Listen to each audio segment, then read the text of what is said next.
क्या लिखा है जनरल डेफिनेशन फॉर लाइट? बकलोल इधर ध्यान दो। अभी देखो क्या लिखा है कि you have learned about general definition of light in class six ना। अब ये चीज़ अब उसको रिवाइज करते हैं फिर से, ध्यान से समझना। यहाँ पे क्या लिखा है?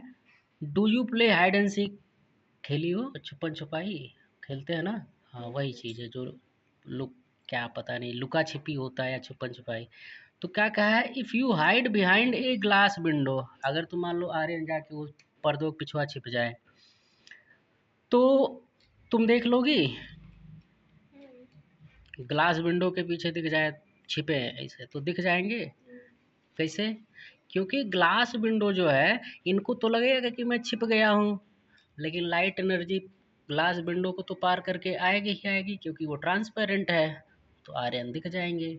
लेकिन अगर वही जाके पर्दे के पीछे छिप जाए तो पर्दे के पीछे छिप जाएंगे तो नहीं दिखेगा, क्योंकि पर्दे से लाइट पार नहीं होती है। पर्दा जो है एक लाइट को रोकने वाला ऑब्जेक्ट है, तो वो लाइट को पार नहीं होने देगा, इस वजह से पर्दे के पीछे नहीं दिखेंगे। आए समझ में? तो उसी के आधार पे जो है ये जो ट्रांसपेरेंसी है लाइट के पार होने की या ना होने की, उसी के आधार पे जो हमारे मटेरियल होते हैं जिनमें लाइट एनर्जी पार कर जाती है या नहीं कर जाती है, तीन टाइप के होते हैं, ये पिछले क्लास में पढ़ी हो, है ना? कि ट्रांसपेरेंट मटेरियल होता है जिससे लाइट 100% पार कर जाती है या ऑलमोस्ट 100%। समझ में आ गया? तो क्या लिखा है कि materials through which things can be seen are called transparent material, यानी वो सारे वस्तुएं जिनके आर पार हम देख सकते हैं वो कहलाएंगे हमारे ट्रांसपेरेंट मटेरियल। एग्जाम्पल के लिए पानी होता है, पानी नहीं दिखता है, बॉटल में पानी रहता है ऐसे देख सकते हैं आर पार, या पानी में बाल्टी में कुछ गिर जाता है तो भी तो दिखता है, आखिर लाइट पानी को पार करके ही तो जा रही है। तो वो हो गया। हवा, हवा में तो देख ही रहे हो आप, इसलिए हम लोग तो हवा में ही है। ग्लास तो उससे भी दिखता है। आए समझ में? दूसरा क्या है? Materials through which thing can be partially scene.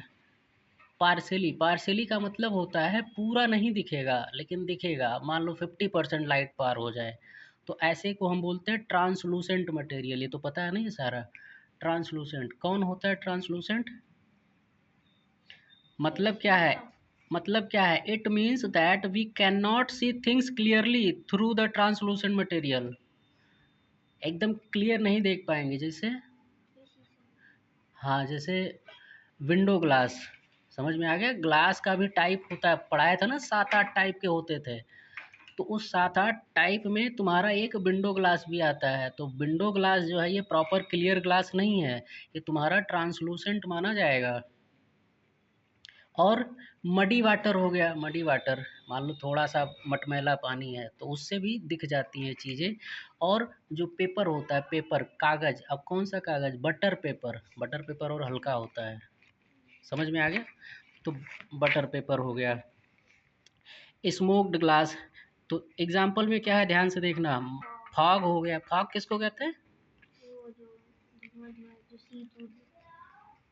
शीत अलग चीज़ है, फॉग अलग चीज़ है। ठीक है, फॉग क्या होता है? White white. फॉग मतलब कोहरा। क्या चीज़? कोहरा।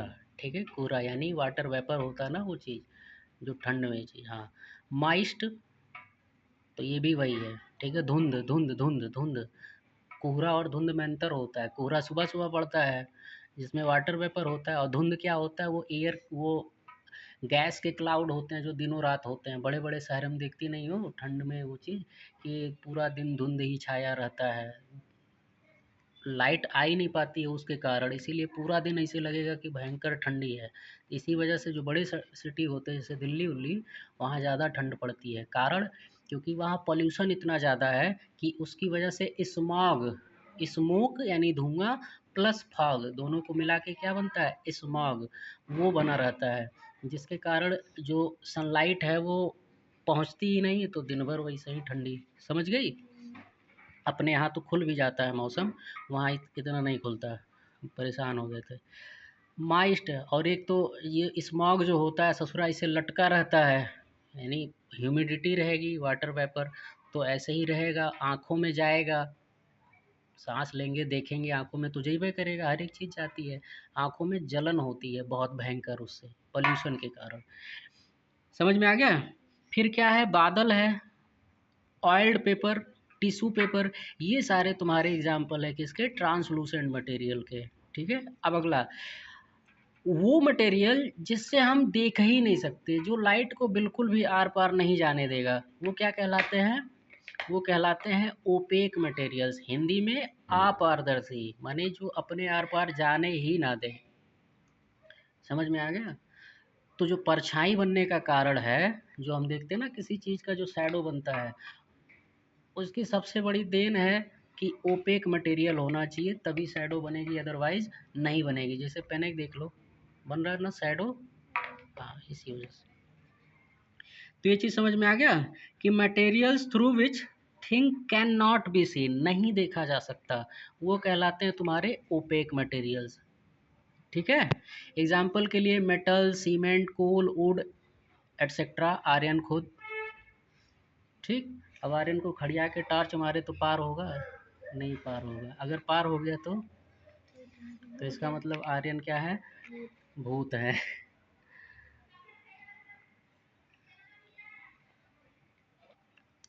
चलो, ओए, हेलो, हेलो नहीं हिलो, चलो पढ़ो।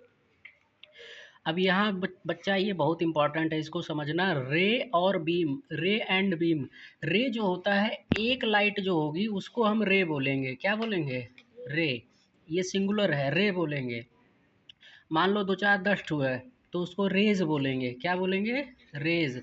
और जब वही संख्या बहुत ज़्यादा बढ़ जाएगी तो फिर उसको बीम बोलेंगे, बीम ऑफ लाइट। तो जैसे अभी जो टॉर्च से जो लाइट निकल रही है, that is beam of light.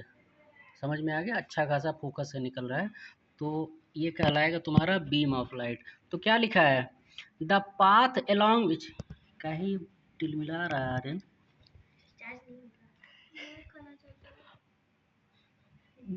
ऐसे टिनटिनाएगा तो कैसे काम चलेगा। देखो, the path along which the light energy travels in a given direction is called ray of light. ये बताया हो ना, मैथ में तुम पढ़ी हो, क्या होता है, लाइन होता है, फिर लाइन के काट के निकाल लो तो लाइन सेगमेंट बन जाता है, काट के एक ही डायरेक्शन में जाने दो तो रे कहलाता है।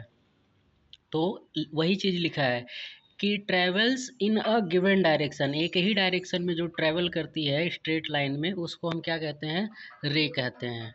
ठीक, और बाकी यहाँ पे कुछ है, a collection of large number of rays, यानी अधिक संख्या में जब रेज होती हैं लाइट की तो उनको बीम बोलते हैं। अभी वही समझाया हूँ, बोलो। है बहन।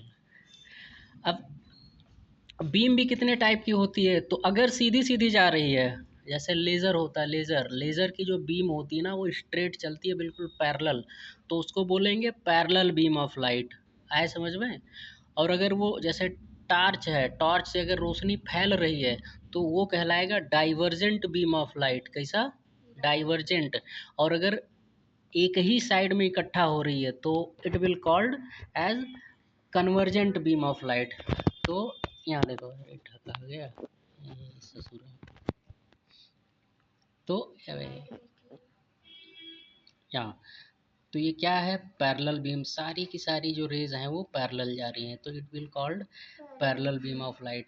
यहाँ देखो, सारी जो रेज हैं वो आके एक पॉइंट पे मिल रही है ना, एक पॉइंट पे कन्वर्ज हो रही है। कन्वर्ज का मतलब मुड़ के इकट्ठा होना, क्या होना, हाँ मुड़ के इकट्ठा हो जाना, तो वो कहलाएगा कन्वर्जेंट बीम ऑफ लाइट। ठीक, और अगर एक पॉइंट से बिखरेंगी, यहाँ बिखर रही है ना एक पॉइंट से अलग अलग डायरेक्शन में, तो ये कहलाएगा डाइवर्जेंट बीम ऑफ लाइट। बोलो समझ में आ गया कि नहीं?